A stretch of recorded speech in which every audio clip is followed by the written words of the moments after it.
A new show opening June 21st at the Getty Center explores the centuries-long influence that the elaborate visual storytelling styles of the Middle Ages has had on the contemporary imagination and entertainment.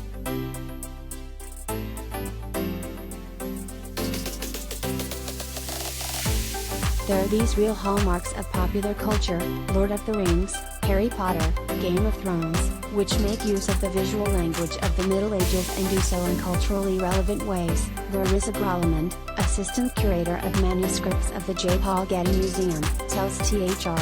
I think the project of this exhibition was to pull back the curtain on what aspects of these beloved franchises are actually medieval and which are the product of historical imagination over time.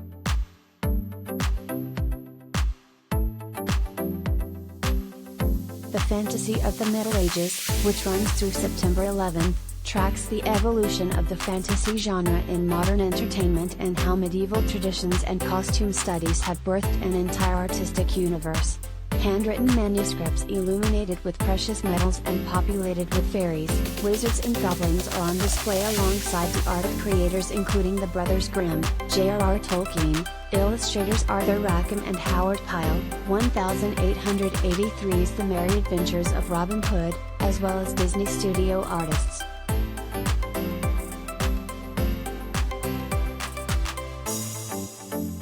Grolemund encourages Getty visitors to look out for a background study by Disney illustrator Raven Durrell that served as concept art for the studio's 1959 animated film Sleeping Beauty, noting that it demonstrates a direct through line to the Middle Ages through that really brightly colored palette, the saturated colors and the immediacy of it.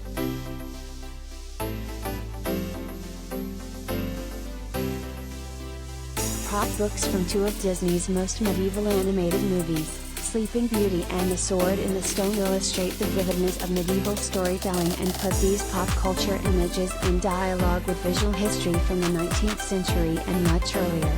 The idea is that there's this whole world of magic and fairy tales contained within the book. And for me, as a person who studies books, the idea that this is the entryway, the container of all of this magic and imagination, is really interesting, says Grolemund.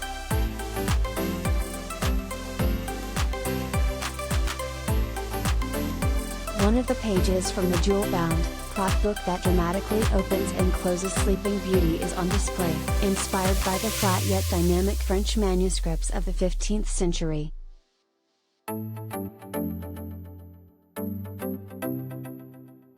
It is so vivid in real life.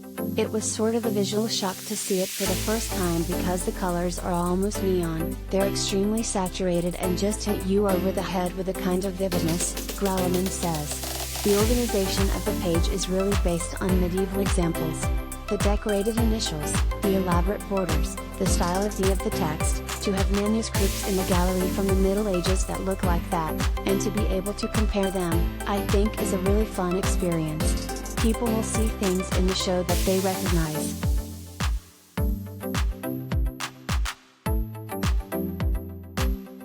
A version of this story first appeared in the June 15th issue of The Hollywood Reporter magazine. Click here to subscribe.